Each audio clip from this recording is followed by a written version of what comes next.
촛문에게 정우게 길대 조소식이 같은 조이 항시 뜨게 되대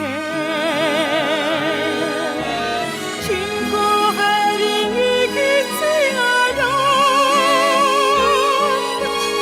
장도 스시 들딩에 조르는 후르대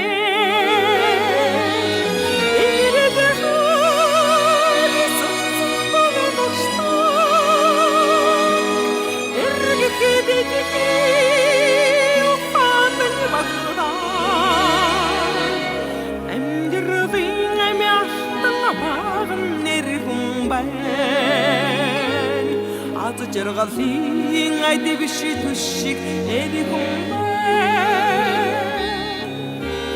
ingri tushide dollah hango 독인 산사도 호린 진미게 에기니 아타르베 바기 에기는 가로승 모르승 아위에다다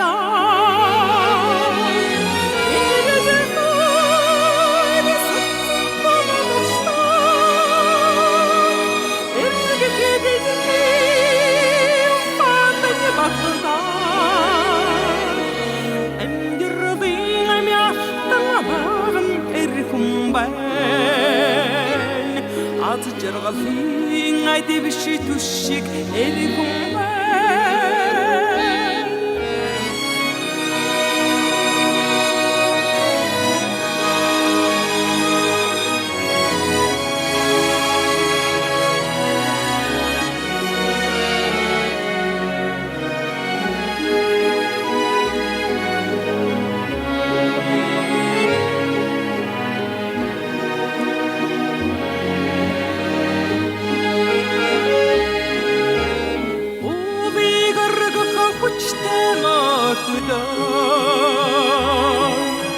어디기 태우리된 하나라서 뜨도 어르서 남항아 시대 모습이기리 당이 하하릭비 나후이기 침실에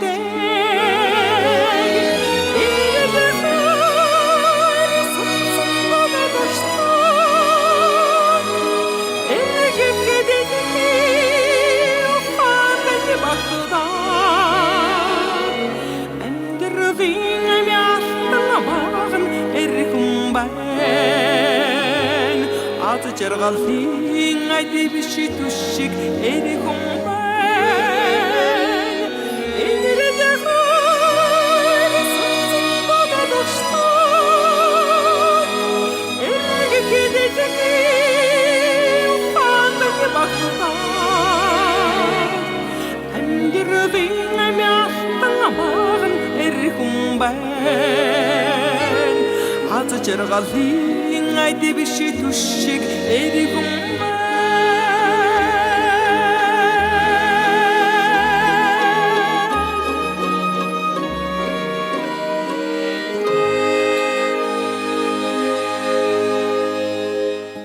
Өчигмийн төргийн үзэгчдээ соёл эрдэнэ хөтөлбөрийн шинэ дугаар эхэлж байна. За өнөөдрийнхөө дугаартаа бид нэр монголчууд эрднээс нааш дуу шүлэг, яруу найраг, хардын ам зохиол болоод утга зохиол, дүрслэг урлагийн одоо бүтээлүүдэд монгол эрх хүнийг хэрхэн яаж дуулж, дүрсэлж ирсэн тухай өнөөдөр өгүүлэх гэж байна. Соёл эрдэнэ хөтөлбөртэйгөө хамт байгаарай.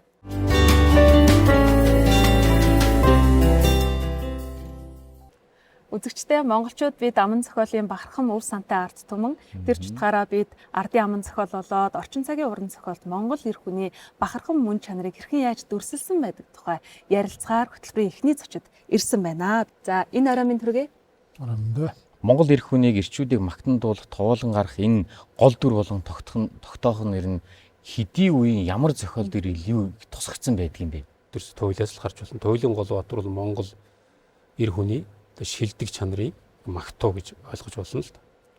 Тэгэхээр монгол туйлын баатрыг юугаар нь их онцлон авч үздэг вэ гэхээр зэрэг чиг зорилгодоо үнэнч байдаг, тууштай байдаг. За дээрээс нь эх оронч байдаг. За идэвхтэй зарчмыг нумалдаг монгол туйлын баатар бол эр хүн ханын орол төрн хадны ёроолд өхөн гэдэг ийм өрөөтэй Монгол туйл бол тэгэхээр хитэн зүгээр одоо хөвцөн хүн хийл алдна гэдэг шиг зүгээр суугаад байдаг тийм ээ залхуураад байгаа гэдэг ийм чанар Монгол туйлын Баатарт бол ерөөсөй байдгүй. Нөхөрлөлтөө үнэнч байдаг. Үүнийг бол хамгийн гол болгож магтсан байдаг. Тэгээ үйл атаархаг чанартай. Нөхрийн дээд бол үйл атаархагч гэдгийг харуулж чаддаг. Тэгэхээр үнэнч тууштай энэ зан чанарыг бол ерөөсөй Монгол туйлын Баатарыг альж талаас үзүүлсэн энэ зан чанараас гажидгүй л дээ. 13 дугаар зуун хүрээд монголчууд Монголын ус өвчөө гэж ийм алдарт дурсгалт бичиг байгаа шүү дээ. Тэгэхээр Чингис хааны тэр үнэнч нөхдүүд дэлхийг байлдан дагуулсан нэгдмэл улсыг байгуулсан тэр юун дээр тогтсон байхээр зэрэг ерөөсөө л тэр хүмүүсийн үнэнч нөхрөл дээр тогтсон байдаг. Чингис хаан бол урагчдыг ямагт цээрлүүлж ирсэн шүү дээ. Ил тод тийм ээ. Эзнээсээ урвсан хүнийг нөхрөөсөө урвсан хүнийг ерөөсөө үздэггүй шүү. Зөвхөн элдний ирээр ярьдаг. Нөхрөлтөө үнэнч байх гэдэг бол Монгол эр хүний хамгийн шилдэг чанар юм байна. За үүнээс хойш ингээд 20 дугаар зуун болтол Монголын утга зохиол туйл сууламжлалтай гэж үзэж байгаа. Тэгэхээр энэ явцад олон түүхийн болон утга зохиолын олон зохиол бичигдсэн. За тэр дунд мөн энэ ерөөс алдагдаагүй байна. Дөнгөс саяны Баясгалан докторын ярьсан энэ туйлаас ихтэй Монгол хэр хүний дүр дүрслэл өнөө цаг орчин цагийн энэ утга зохиолд хэрхэн яаж дүрслэгдэж байна? Уран зохиол гэдэг зүйл бол уламжлал шинжлэлийн нэгдэлт байдгаа гэж үзэж байгаа л да. Өөрөөр хэлбэл эртний уран зохиол, ардын амын зохиол төрслөгдөжсэн уламжлалт дүрүүд орчин цагийн уран зохиолд уламжлаад төрслөгдөнө.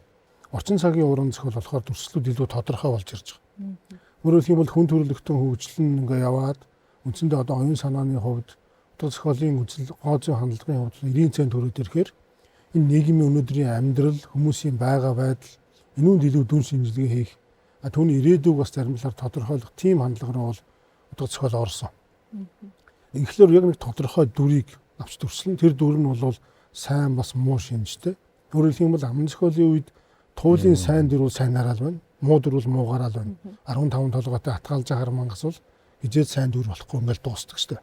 Гэтэл орчин цагийн уран зохиолд болохоор тухайн нэг хүнээс одоо бүхэл хүмүүс сайн муу гэж хоёр хуваагдах боломжгүй шүү дээ тийм. Тухайн цаг үед ямар зан чанар гаргаж байгаагаараа л хэмжигдээ явдаг шүү дээ. Тийм маягаар илүү тодорхой дүрүүд бол их төрслөгдөд нийгмийн амьдрал дүн шинжилгээ их тэр тал нь утга зохиолд илүү төрслөгдөд ирсэн. Орчин үеийн зохиол дээр одоо ингээ харахад Монгол эр хүнийг за ер нь бол ийм уул, тийм оргил, уужуу ийм байдлаар энэ дүрслэх хандлага илүүтэй байгаад шүү дээ. Одоо дууны үгийг харахад сүүл зохиогч байгаа яруу найргийн бүтээлийг харахад бол ийм байдал байна л да. Тэгэхээр цаг үе өнгөрөх тусам бас харилцан адилгүй дүрслэлүүд бий болж байна уу? За ер нь зан төлөв дүрслэхээс гадна хүний төлөвшил нэг өвдөг хүмүүжил энэ болгоныг бол Монгол аман зохиол энэ бидний ярьж байгаа туйлын баатрууд мөн тийм байдгийг. Жишээл эр хүм Монгол туйлд бол дүрслэхдээ бие болдрын бол ийм төгс бие болдартай тийм ээ. Тэр бол харваас сүрлэг сайхан хад мод шиг тийм ээ. Улаан туяа утарсан сайхан нэр гал цогийн бэлдээд шиг улаан царайгаар дүрсэлж ийн л тийм бие хаатай. Дээрээс нь их инэрэнгүй сэтгэлтэй байдаг. Монгол туйлын баатар бол тийм өөрөөсөө дорой хүмүүст тийм дээрлэх тийм ерөөсөө ажиглагддаггүй шүү дээ, байдаггүй шүү дээ. Эр хүн зорьсноосоо буцвал им шинжийг олдог. Эр мөр харайсандаа хүрэхгүй гүү шинжийг олдог гэдэг юм өрөөтэй. Тэгэхээр тэр зорьсондоо бол ерөөсөө амарч байсан хурж байж сална гэж байна шүү дээ. Тийм тулгын жад шиг шантардгүй. Энийг үүнийг юу дагаж ийн гэхээр хатуужил, дисвэр тэр болгон дагаж байгаа үстэй тийм ээ. Утга зохиол чи өөрөө нөгөө тэгш хэмтэй байж явдаг зүйл. Жишээлх юм бол одоо Тонлог Тамир Арманд Захиур Төмөргээд нөгөө Туйлсын Баатрын шинжийг агуулсан сайхан Монгол эр хүн байхад нөгөө талд нь Захиур Төмөрлөө тэнцвүүч хэмжээний нэг сөрөг дүр байх ёстой шүү дээ. Тэр нь бол одоо Бадарч Дахар гэдэг ч юм уу. За Бадарч Дахар бол жоохон хөрөнгөтэй Дахар гэдэг одоо тухайн үеийн цагдаа ч юм уу та тиймэрхүү. Тэгэхээр Төмөрзөн бол зүгээр сайн эргээд ингээд эрхчлөлтөй гүндөгөө сайхан ир яваад хахад Бадарч бол тэр тэнцвүүдүүд төрслөгдөж сая тэр зохиолч үнэмшилтэй уншууртай болж таарна да. Орчин энэ шинэ үеийн уран зохиол руу ороод ирэнгүүт нөгөө эрэгтэй хүнээ гүндөгөө сайхан харуулж байгаа нэг гэж хитрүүлээд болох бүдүүлэг ч юм уу болгох. Мэдлэг муутай болгох. За тэгээд хээгүү тэр чанарыг тодруулж байгаа ингээд заваан болгож харуулах ч юм уу. Тийм. За тэгээ одоо нэг гимт хэрэгтэн шоронгийн атман тэр үнийг нэг сайхан болгож харуулах.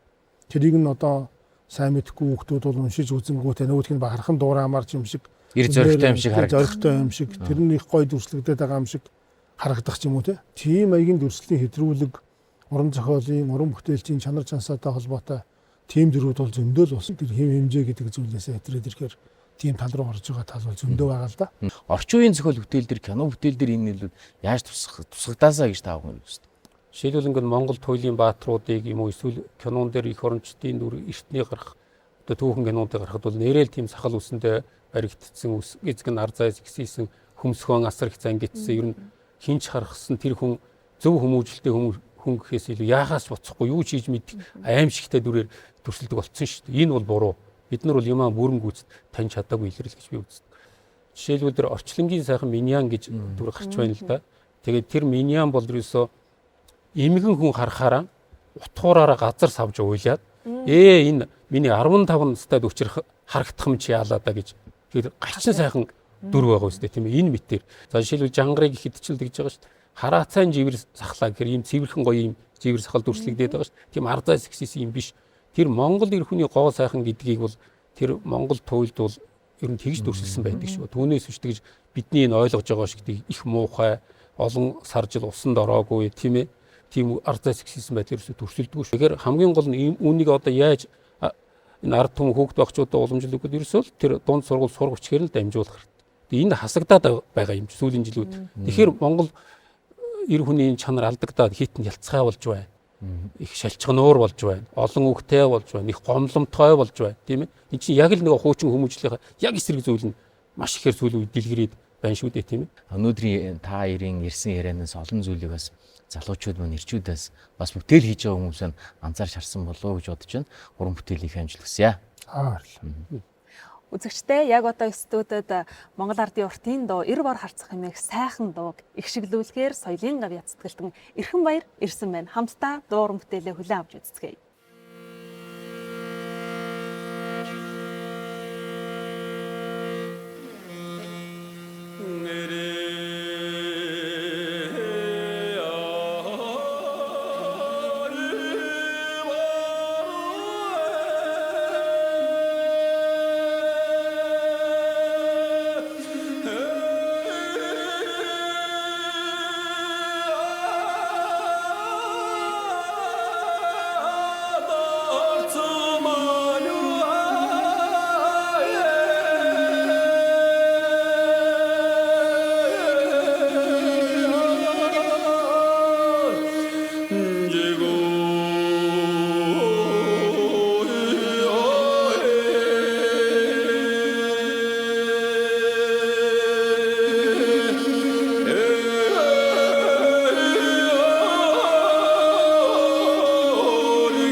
хөтөлбөрөөр үргэлжлүүлээд бид студид дараагийнхаа зочныг урьсан байна. Бидний яриа тун сонирхолтой болох болоо гэж бодож байна. Учир нь гэвэл манай студид хөрөг зургийн мастер, соёлын гавьяа цэцгэлтэн зураач Орхон ирсэн байна. За танд энэ үдшийн минь төргий. За баярлалаа.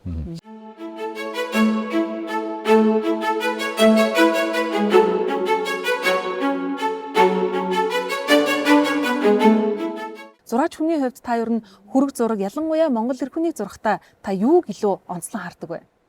Төрсөн байдал дээр нүдний хаарц, зан дөрөх, дунд хоолойны өнгө тэргүүрэл тэр хүн өөрийгөө бүрэн илэрхийлнэ.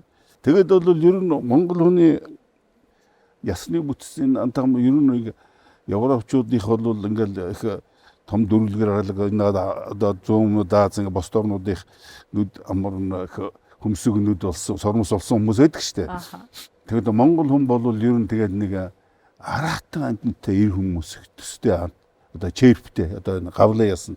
Би тэгэж хардаг байхгүй. Зарим хүний хөрөгийг хийхдээ ч гэсэн би ирвсний гавлыг харж агаад тэгээ нөгөө пома антрийн юг харж агаад ингээд одоо юунаас амнаас дэш хэсэг нь бол Монгол хүний юутай их төстэй байдаг. Тэр ирэмгийн тийм хүчрхий тийм чанарууд нь бол тэгээд тэрийн сайн ажиглаж тэндээс би өөрийнхөө хөргийг бүтээдэг. Одоо тэр ямуухыг би хөрг хийсэн. Тэгэхээр тэрэнд бол ямуух миний сэтгэлийг юугаар хөдөлгсөнгүүл маргааш намайг сүйдрэгөө болгоо. Намайг цаазлаад гэдэг гүйн гэдэг тийм ер нь альж зохиол бүтээлд нэг харагддаг шүү дээ. Хаанхын ч. Тэгээ тэр нь тэгээд бол тэр нууц авчаагаал түүх судлаад ингээд ямар хөө бол жоохон хөх судар бол жоохон залт малт гэдгээр нь хэлээл. Ер нь муу талаар нь жоохон хэлэх гээд байдаг. Яг уу эрх мэдлийн талд түүх бичигддэг байж болох юм л да. Ер нь бичигддэг ч байх. Тэгээд тэр талаас нь ягаад би тэр жамуухыг хийхдээ бол ерөнхийдөө нэг ирвсний дөрхийг харуулах гэж бодсон. Тэгтээ зөвөр махчин араатан тэгвэр л идэхээс алхаас өөр юм мэдэхгүй биш. Тэр дотор маш их ир хүн тэр дээрээс нь инэрэнгүү байгаа. Тайван байгаа. Тэгээ тэр юм сандарахгүй тэр нэг бүр төгс хүн болгож байх ёстой гэдэг тийм үзэл бодлын үүднээс л хийж байгаа юм л да. Жишээлбэл би нөгөө зохиолч лавгийн лагсрын гэдэг байгаа шүү дээ. Тэр хүний хөргийг бас хийж исэн л да. Өөрийнх нь өсөлтөөр нүд нь болж нэг харцын ихэрл тэр сайн хүчтэй тийм одоо сайн алдартай хүн байгаа шүү дээ тэр чинь. Тэр сүр хүч нь гарч өгөхгүй болохоор зэрэг тэгээд би харцын өөр хүний харц хийж байгаа байхгүй. Нүд нь адилхан, нүднийх нь хэлбэр нь адилхан мөртлөө харцсан нөө. Дотор бодол нь өөр байгаа байхгүй. Бодлын нэг юм байж тэ хөрөг зурганд. Сэтгэл рүү нь орно гэж нэг юм байдаг байхгүй. Тэгээ сэтгэл рүү нь ороод цаашаа явах чинь байж тэ. Цаашаа яваад тусам чинь бас шид орно гэж нэг юм байна. Миний бодлыг эзэмдсэн тийм нөхцөл тэр тийм шид орох хэмжээнд хөрөх бах. Жишээлбэл өндөргийн занаазрын одоо бүтээлүүд хэрсэн зэрэг ингээ хуулж болдог байхгүй. Яг адилхан болж исэн нь цухтаач бултж байгаа шиг цухтаачж байгаа шиг шал өөр болчихно. Тэгэхээр тэрийг бол шид орсон гэж би үзээд байгаа. Ер нь бол та хизэнээс эхэлж бүтээл дээр эр хүнийг ингэж хөрөг зургийг төлхөө оруулж гисэн бэ. Ер нь би социалын үед бол улс төрийн давчааны ахлахсаар очилоо шүү дээ. Одоо ингээд улс төрийн давчааны гүшүүдийг чинь ингээд нэг 2, 3 м, 4 м дээр зурдаг. Тэндээс одоо би одоо хөрөг зургийн маш их дуршлаг эзэмсэн юм байна даа. Таны бүтээлүүд дундаас онцлоод ярихад жамуухч гэдэг юм уу эсвэл Доглон Төмөр хааны хөрөг зурагч гэдэг юм уу эдгээрийг бүтээхэд ийм төстэй шинж байдал ажиглагдчихсэн үү? Гавлын ясна л ерөнхийдөө их Монгол хүнийхээ өөр байдаг байхгүй юу? Монгол эр хүний юугаар ямар зан чанараар нь та илүү их бахархаж бүтээлдээ шингээж өгөхийг ер нь хүсдэг вэ? Жинхэнэ ирч хүч нь ер нь адилхан үзэл бодолтой шүү дээ. Хоёр нүргүй хэлсэн үгэндээ суун илүү дутуу маяг байхгүй илүү хэлэхгүй дутуу хэлэхгүй шал дэм юм дээр эцсийн шийдвэр гаргаад өөрийгөө балчихгүй одоо Тийм нөхцөл байдал, тийм төрсөн, тийм болсон хүмүүсүүд л жинхэнэ хүн байх гэж ингэж бодож байгаа шүү дээ. Би одоо. Тэгэхээр өнөөдөр бас урилга хүлээн авч студид минь зочилсон танд баярлалаа. За уран бүтээл их амжилт хүсье танд. За. Монгол эр хүний мөн чанарыг харуулсан дахин давтагдшгүй уран бүтээлийг тойрогдог орхныг бид студид орсон бол хөтөлбөрийг үргэлжлүүлээд эр хүнийг магтан дуулсан нэгэн сайхан дуу уран бүтээлийг үзэгч та бүхэндээ хүргэх гэж байна. Студид маань Дөөрбөжгийн Эрдмийн театрын гослол дуучин, Монгол Улсын гавьяат жүжигчин Дарима ирсэн байна.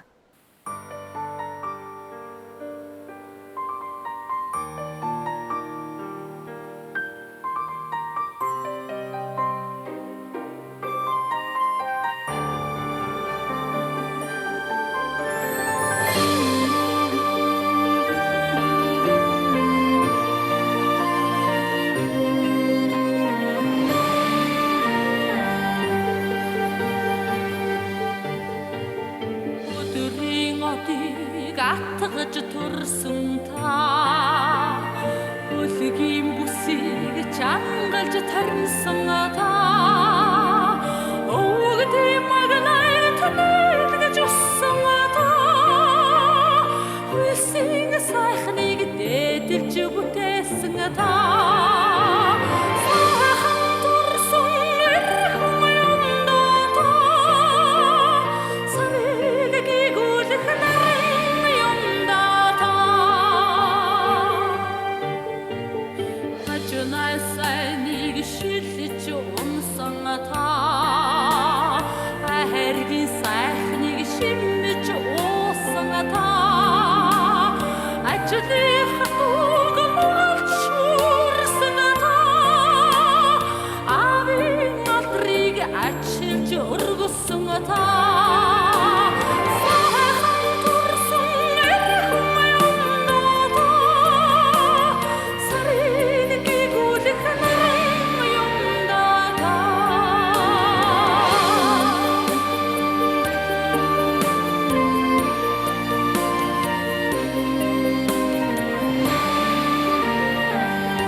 Эрийн сайныг тоож нөхрөлсөн та, бэрийн гоог гуйж ханилсан та, гэрийн хоймрыг эзэлж ханхайсан та, үрийн заяаг ивэж хайрлсан та хэмээх энэ сайхан уран бүтээлийг ихшиглүүлсэн Дөөрбөжгийн Эрдмийн театрын гоцлол дуучин, гавьяат жүжигчин Даримада баярлалаа.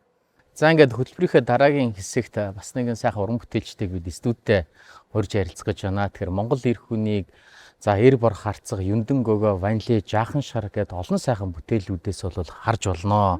За Монгол эр хүний сүр хүч, уужуу сайхан ухаан, тэнүү сайхан бодлыг дуу ухаас гадна яруу найраг шүлэгт бол ингэж илэрхийлж байна. Хөгжмийн бүтээл хэрхэн яаж тусгадаг нь бас нэг онцгой илэрхийллийн нэг юм аа. За бидний урилгыг хүлээн авч урлагийн гавьяат зүтгэлтэн хөгжмийн зохиолч Бямбаяр, хөгжмийн зохиолч Алтан гэрэл нар иржээ. Өчигмийн төргий. Өчигмийн төргий. За баярлалаа. Тэгэхээр өнөөдөр бид нэр хөтөлбөрөөр дамжуулаад энэ Монгол эр хүнийг дуу, яруу найраг, шүлэг, дүрслэх урлаг төр хэрхэн яаж тод томроо дүрслсэн тухай ингээд ярьж байгаа маа. Тэр дундаа бидний хөгжмийн бүтээлийг онцолж байгаа. Эмэгтэй хүнийг ятгах хөгжим, за магадгүй эр хүнийг морин хуурч хийх юм. Ийм байдлаар ингээд дүрслэж ирэн болох уу? Яг юу ер нь онцолдог вэ? Хөгжмийн бүтээл эр хүнийг дүрслэхтэй. Тэгэхээр Монгол эр хүний одоо тухай эр хүнд яг ерөнхийд нь ингээ Монгол эр хүнд зориулваа гэж бичсэн тийм хөгжмийн дан хөгжмийн бүтээлүүд бол ер нь ховор. Тийм. Гэхдээ бол тухайлсан одоо хүнд зориулж бичсэн хөгжмийн бүтээлүүд бол байдаг. Тухайлбал аавдаа зориулсан ч юм уу, эсвэл багштаа зориулсан ч юм уу, эсвэл одоо урлагийн эрхэм хүмүүнд зориулж бичсэн ч юм уу те. Тэр хүнийхээ одоо тухай дурсаж, тэр хүнийхээ одоо дурсамж хөгжим гэх үү тийм ээ. Санж тэгж бичсэн хөгжмийн бүтээлүүд бол байдаг. За ер нь бол одоо эр хүнийг бол яг ийм хөгжмөөр илэрхийлэх юм аа гэдэг. Яг хөө тэр хөгжмийн тембр гэж байдаг.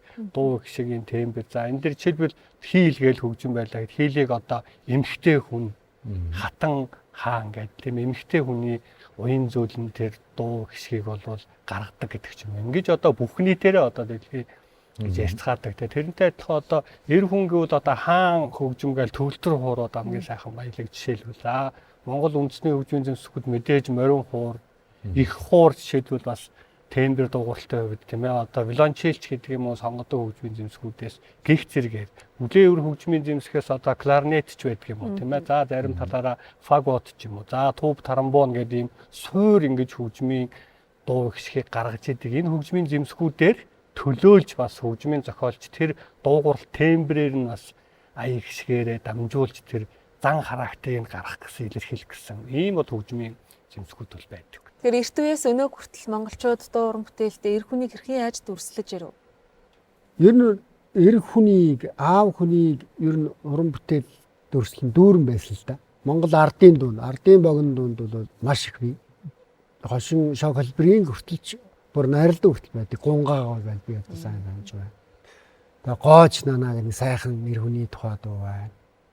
Юндэнгөөгөө гэл байна тийм ээ. Уртын дунд маань мөн ялгаагүй. Одоо тэр бас хааны захиур төмрийн одоо сайхан нутгаан дуулаад явж байгаа тийм ээ. Эр бүр харцах. За эр бүр харцах. Засгийн унаг. Эр бүр харцах гэдэг мундаг дуу байна. За тэгээд наашлаад ирэхээр манай ардын өмсгөлийн жилүүдийн дээр дуурж явгаан өхөрчин хүн сорин дорж байна тэгэл бас. Ажил үйлсээр ингээд ер нь юм маарн магтдаг.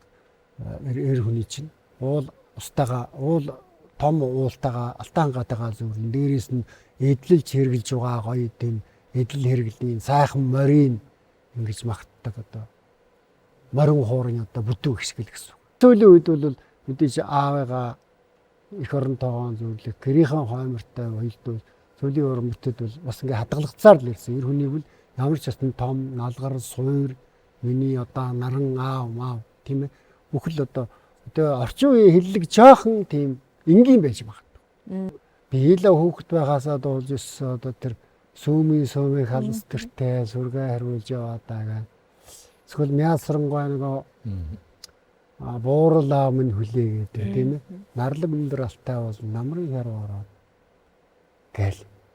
Одоо тэр манай ишхүүгээд их хавьяастай залуу байлаа хордын дуунууд өчтдөг. Тэрний одоо маань чилээж мөөг баха. Аавдаагаад хурдын дуулдаг гэх мэтлэн маш олон дуу. Аавын тухай. Зүгээр Эр хүн. Эр хүн. Тэр манай цэвэ аавдангийн дуу шүү дээ. Эр хүн. Би Монгол эр хүн гэж бүр яг нэр нь хүртэл. За инх бацар ахын нөгөө эр хүн гэж сайхан дуу байна тийм ээ. Монгол төрж өссөн Монгол хөгжмийн зохиолчдын Монгол эр хүнээ дүрсэлж байгаа дүрслэмж бол нэг өөр ая гişгийн үндсэн дүрслэл нь одоо магадгүй морин хуурын татлах шиг эсвэл морин хуурын тэр доод суур гişгүүд шиг тэр кварт квинтийн хөг одоо гişг шиг тийм үндсэн суур нь бол илүү түлхүү. За магадгүй одоо хархираа хөөмийч байдаг юм уу? Хөөмийгөөр ярих юм бол те ийм одоо тийм суур гişгүүдийг авсан ийм дугуйлтын хөгжгүүд бол Монголын хөгжмийн зохиолчдын бүтээлд түлхүү сууж өгөх байх. Жишээлбэл Ахуйтаа салбагдж байна тийм. Vampire ахын одоо эрийн сайхан одоо хиймэр чинь устын дуу шиг тийм чөлөөтөө тэгж эхэлдэг ихний одоо эхэлж байгаа эсгүүд чинь эн чинь бол нөгөө ахуу юм чинь харагдаад байна шүү дээ. Тэр устын дуу тэр хөдөө одоо өссөн дөрсөн тэр хүний өөрийнх нь одоо өсөж дөрсөн орчин ахуу дэстрик юм шиг тийм ээ. За тэгэхээр нөгөө нэг Европын буюу дэлхийх гэх юм бол бас л өөрийнхөө тэр ахуй орчиндаа таарсан, тэр хэв маяг уламжилтаа таарсан. Оросынх бол одоо нэг өөр байх нь Герман, Франц гэх юм уу тэр арай өөр. Тэр өөрийнх нь их шиг тогтолцооных нь ялгаал төрөүний миний хэлдэг суурь нь болж байгаа гэж ингэж ойлгож болох байх. Хүнд зориулсан бүтээл гэдэг маань их тийм чухал байна. Таны бүтээл дотор ч бас байж байна. Тэр хүний тухай одоо олон зүйлийг эргэцүүлж бодож тэр хөгжмөөр дамжуул тэр хүн ийм хүн шүү гэдгийг гаргана гэдэг бол бас юм амаргүй юм шиг байна. Хөгжим бүтээл дээр. Тийм, миний одоо хувьд гэвэл яг тусгаалсан хүнд зориулсан цөөнгөө бүтээл бий. Би 1999 онд бодлын хэлхээ гэж симфон аяз төгөлдөр хууртаа симфон аяз бичсэн. Тэгээ энэ бүтээлээ бол яг одоо саяны хэлдэг ардын жүжигчин чулуун ахта зориулж бичсэн. Яг тухайлан тэр хүнд зориулж бичсэн хөгжим бүтээл. 99 оны Алтан намар наадамд бол анх тоглогдсон. Энэ бол чулуунгаа бурхан болсны дараа бичсэн тийм дурсамж, симфон дурсамж гэж бас одоо хэлж болох юм. Тэгэхээр симфон найрал хөгжим төгөлдөр хуурын оролцоотой тоглоно гэдэг. Түрүү нөгөө нэг би нэг төгөлдөр хуур хаан хөгжим гэдэг тэр одоо нөө тембрийн санаанууд их шиг дууралтын санаанууд бас энэ хөгжимд яваад байгаа юм. Тэгэл эхлэхдээ одоо энэ симфон аяз маань одоо кларнетаар эхлэх жишээтэй. Төгөлдөр хуур кларнет хоёр тоглож байгаа. Тэгэхээр чин тэр нөгөө нэг эрэгтэй хүний дуу хоолойны өнгө тембрийг бас хөгжим талаасаа тэгж одоо харуулж илэрхийлэхийг зорьсон байна.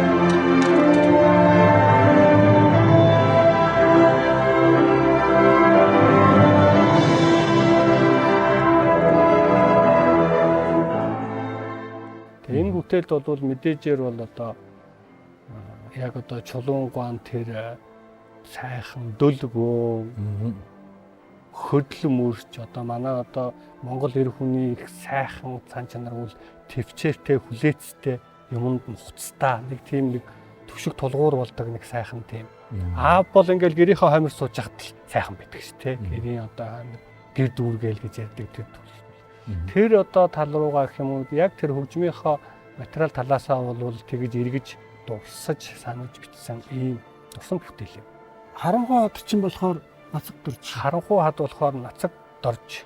Их зохиолч дашторжийн нацаг дорж бичсэн. Тэр нөгөө нацаг доржийн харанхуй хад гэж зохиол өгдөг шүү дээ. Яг тэрнээс нь сэдвлээд бичсэн бас л тийм хөгжим байгаа. Тэгээд тайз дэлгэцийн бүтээлүүд гэдэг чинь бас нэг том төрөл явж шүү дээ. Жишээлбэл одоо Чингис хаанд зориулсан хөгжмийн том бүтээлүүд бий. Одоо Мөнх тэнгэрийн хөгжин доор гэдэл одоо манай Жанц нурууган сайхан киноны хөгжим байна. Мөнх тэнгэрийн хөгжин доор гэдэл бас л одоо саяны тэр чөлөөний тэр нөгөө хуураа хурдаад байж байгаа тэр хөгжмийн ая дам байна те. Чингис хааныг бас ая гişгээ төлөөлж гаргаж байгаа эсгүүд байна. За Шарав багшийн Чингис хаан бат оршиг гэдэг ораторий байж байна. Энэ бол симфон дуулаачийн том хэлбэрийн бүтээл л дээ.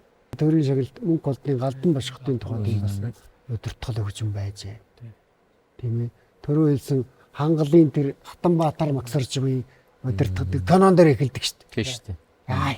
Датататэ гэдэг. Юуг л босоод ирмээр нэг даал юм ээ. За тэгэл одоо нөхөж үл болон Чингис хаач байдаг юм уу те. Ийм одоо хаадуудын бас жүжигийн одоо жүжигүүдэд драмын жүжигүүдэд бол бас энэ хөгжмийн яг тэр эр хүнийг харуулж байгаа тэр сценүүд байгаа шүү дээ.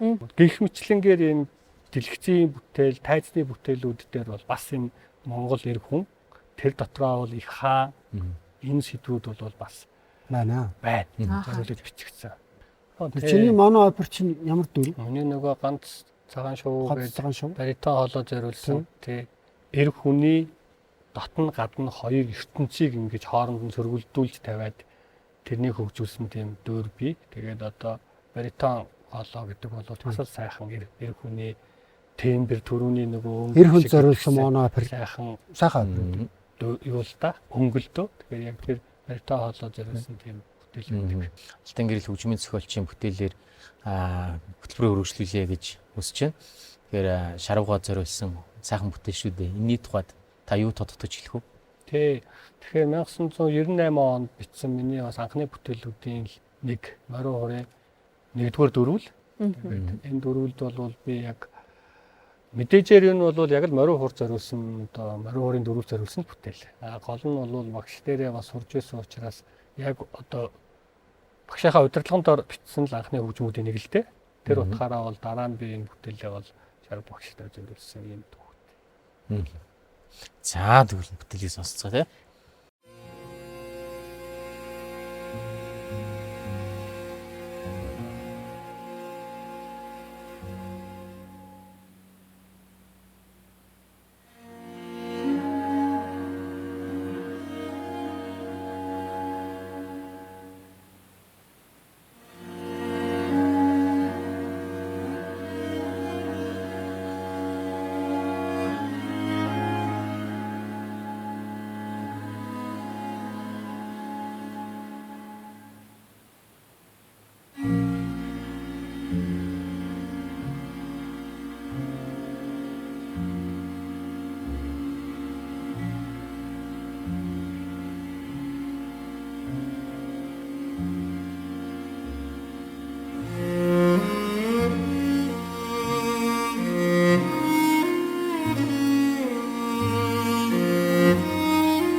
Соёл эрдэнэ хөтөлбөртэй хамтаа үзэгч та бүхэндээ баярлалаа. Хөтөлбөр үргэлжилж байна. Монголчууд эртнээс хойш Монгол эрх хүний эдэлж хэрглэж байсан зүйлээр тухайн хүний бас ингээд зам байдлыг тодорхойлох, бил винчинг тодорхойлдог. За мөн түүнчлэн гарал угсаагийн хүртэл тодорхойлдог байж л дээ. За энэ одоо бас таны хийсэн юм ээ лөө. Тийм би жоохон хүүхдтэйгээ хийж гисэн имэйл. Хүүхдэд ингээд аав нь имэйл төхөөрч ингэж бэлдэж өгөн хүүхдийн сэтгэл зүйдэр нь яаж нөлөөлж гэж үздэг вэ? Үсийн та хүргээхэд өвөн ч юм уу аав ч юм уу бас морь бэлгэж гисэн байж байгаа. Мэлаач гисэн. Гэтэ зэрэг тэр морин дээр дох имэйлтэй энэ төр болсон. Эр хүн чинь бол одоо гэрт орохгүй л морь унаад л имэйлэн дахиад баймаар л ийм сэтгэл зүй тэгээ бие даасан. Баяр баясгалын оюуны. Ямар сандаа энэ имэйлээ өөрөө даахгүй мөртлөөгөө нааш нь гэрүүгэн орой аваад яваад гош эмэлийн даахгүй мөртлөөгөө.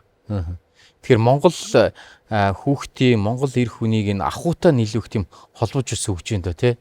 Тий ер нь одоо энэ Монгол хүний тэр мандачхай эрхлэлтийг хөдөлмөрлөл өөрийн хөдөлмөрөөр хүн болгодог орчин шүү дээ. За нутаг нутгийн хийц бас одоо имэйлийн одоо эдлэл хэрэглэлээр тусгагдсан байдаг. Тухайлбал одоо таны энэ имэйлийн одоо баавар дээр хийж байгаа нь хээ ямар хээ байдаг юм бэ? Ямар агуулгатай юм байдгүй? За ер нь яг эр хүний эдлж хэрэгжилж байгаа юмд үлзий хэн дээр суурилсан эвэр угалз хээ голж хөвчлэн оруулаад цэцгэн хэвэл баг зэрэг оруулахад бол бас буруу байхгүй. Цэцгийн яг ягдтай зэрэг би юмны их үндэс болгож дэлгэрч дээшилж байхыг их бэлэгдэж авдгийг. Тэгээд голд нь оруулаад цааш нь бол үлзий хээ дээр эвэр угалзны сүлжээг гаргаад ингээд буруутахгүй юм уу гэж би боддгийг. Ер нь бол одоо манай нутгийн Ахмад Арцуулын энэ сайхан эмээлээ хийсэн зохиомжийг ажиллаж байхад бол энэ бааварны голд байгаа тэгээ энэ ганцны сүүшний голд байгаа энэ хээнүүд бол нэг бүл нэг төрлийн хээнүүд байх ёстой гэж би ойлгодог. Энэ гурвыг л. Тэгээд энэ чимэглийнх нь хээнүүд бол одоо тэр түрүү хэллээс үлзий хээ, эвэр угалз. Эвэр угалз чинь бол зэрэг бол бас нэг тийм хойноноос хөөцөлдсөн юмны нэг оргил төрөх гэсэн тэмүүлэлтэй байдаг учраас бас хүний тэр хүсэл юуг биелүүлэхэд хэрэгтэй байдаг юм уу гэж бодож бэлэгдэлнэ. Тэгэл Батнаар хийцээхээ имэйлийг ажиглагтай зэрэг энэ туурган дээр хээ угалз байхгүй. Энэ үндсэн хээнээсээ босоо туурга олон юмуд байдгийг. Тэгтэл дарин хийцэн хөлтөд зэрэг энэ үндсэн энд байж байгаа хээг тойруулаад ийм хүрээ. Энэ хүрээгийн туургын ийм чөлөөтэй холоор ингэж эргүүлж байгаа учраас энэ дээр нь дахиад чимэглэлийн угалз хийж болдог. Ийм нэг ялгаа байгаа юм. Ер нь бол зохиомжийн ялгаа тэр нь бол. Тэр зохиомжоо яаж bijүүлж ямар одоо нарийн чимэглэлөөр хийц оруулахыг нь бол тухайн одоо дархны гүйцэтгэл тэр одоо дархны ур ухаан гэж ярина үү тийм ээ. Тэр энэ тэр тусгагдаж үлдэх учиртай юм байна. Тэр багажных нь мөр энэ тэр үлдэх учиртай. За баярлалаа. Бидний урилгыг хүлээж авч өөрийнхөө одоо уралсан за мөн түнчлэн одоо хүүгийнхээ хүүхдэд уралсан энэ сайхан имэйлийг хүртэл манай студид авчирж хууч дэлгэсэн танд их баярлалаа. Ажлын их амжилт хүсье. Баярлалаа. Эрийн хиймэр шингэсэн бас нэгэн эдлэл хэрэглэл гэвэл яхахгүй дайлан яригдана. Тэгэхээр өнөө цагт энэ дайлангийн үнц нь өсөн нэмэгдэж байна. Ялангуяа энэ бэлэгдэл шингэсэн хээ угалзны тал дээр олон зүйлийг бид ярих болно. Магадгүй тухайн өрх гэрийн эхнэр хүн нөхөртөө дайлан гуралж өгөх юм бол тэр гэр бүл бат оршнооч гэж ярьдаг шүү дээ. Өрхийн тэргүүндээ ингээд одоо өөрийнх нь эхнэр нь сэтгэлэн шингээгээд, өрөөлөн шингээгээд энэ айл энэ манай өрхийн тэргүүнийхэн хиймэр лундагийн өргөө. Тэгээд айл одоо манай гэр бүл одоо бат тогтвортой, эрүүлийн, газ жаргалтай, сайн сайхан байхыгаа даатгаж одоо эхнэр нь нөхөртөө одоо дайлан уралж өгдөг байсан. Одоо ер нь энэ манай энэ дайлан урлал энэ зүү ороо хатгамал гэдэг энэ одоо Монгол урлалын энэ их агуу соёлын өв бол ерөөсөн үүссэн цагаасаа хойш хайр хүндтгэлийн тийм шин чанарыг агуулж ирсэн. За тэгэхээр таны хувьд бас их онцлогтой 5 үеэрээ өвлөн уламжлагч бэлгэрүүлэлтэй гэр бүл байгаа шүү дээ. Тэгэхээр миний гарт яг одоо таны гэр бүлийн буюу аавынх нь, нөхрийнх нь, хүүдээ зориулж ингээд бүтээсэн энэ дайлангууд биш үү те. Энийний түүхээс бас хуваалцаач та.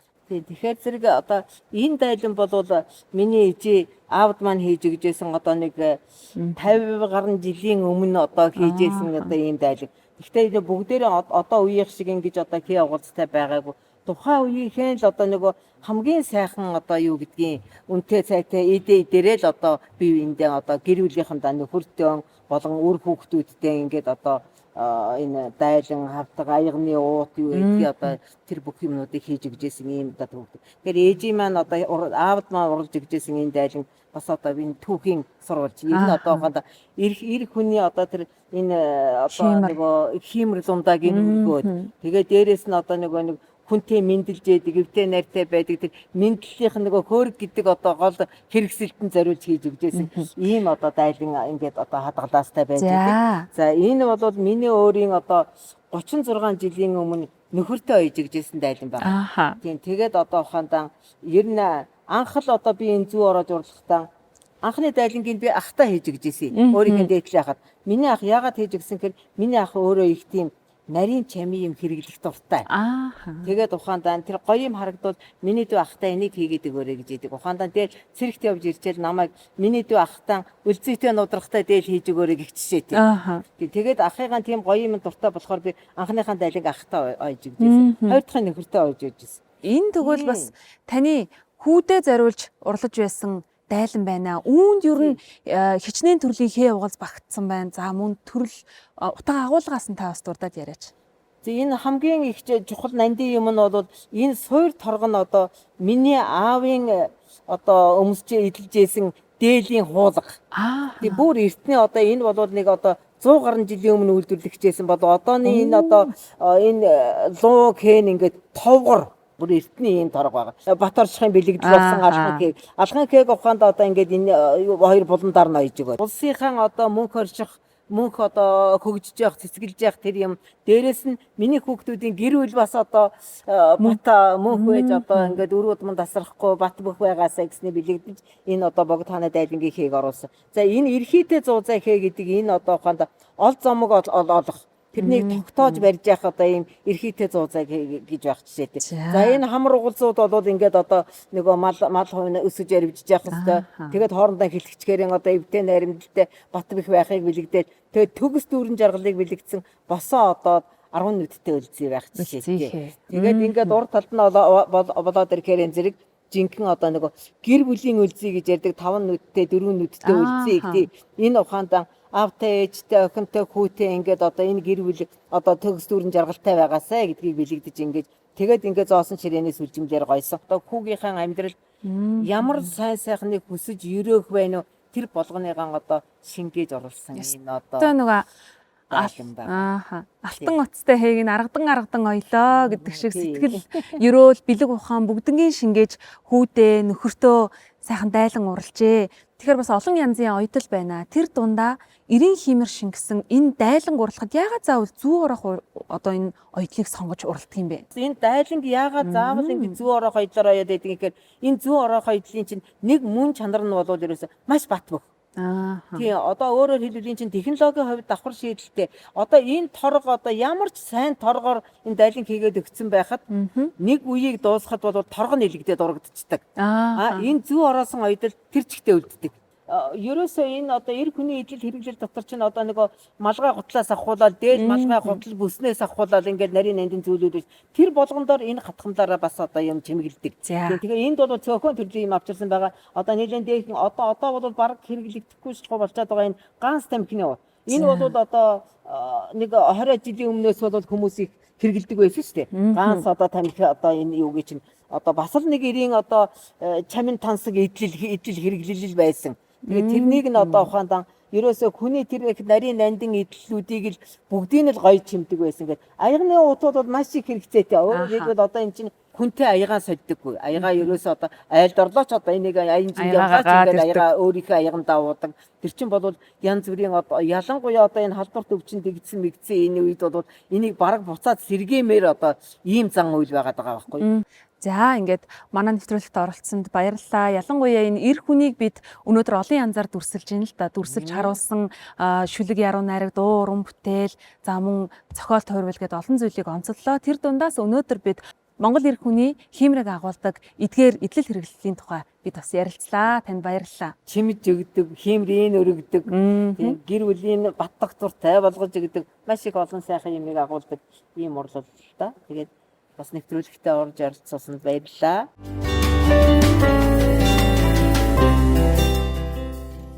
Монгол эр хүний эдэлж хэрглэж ирсэн хэмээл хазаар хит хутах хэрэгслүүд нь зөвхөн хэрэглээ бус юм. Үүний цаана Монгол эр хүний хямрал ундаа мөн түнчлэн өв соёлын гол илэрхийлэл байсаар иржээ. За Монголын түүхэнд эртний Монголын овог аймагуд үүссэн тэр цагаас хойш эрчүүдийн эзлэх байр суурь эмэгтэйчүүдийнхээс хол илүү байсан гэж үздэг. Тийм ч учраас өнөөдөр бид түүхэн уламжлал шингэсэн тэр ардын аман зохиол, утга зохиол ер нь эр хүнийг хэрхэн яаж дүрсэлсэн байдаг тухай жишээ болгон соёл эрдэнэ хөтөлбөрөөр дамжуулан хүргэлээ. За ингээ хөтөлбөрийн төгсгөл бас нэгэн сайхан уран бүтээлийг үзэгч та бүхэндээ хүрэх гэж байна. Тэгэхээр би Монгол эр хүн гэдэг дууг Монгол улсын гавьяач жүжигчин дуучин Батуулдын дуулснаар та бүхэндээ хүргье. Хүлээн авна уу?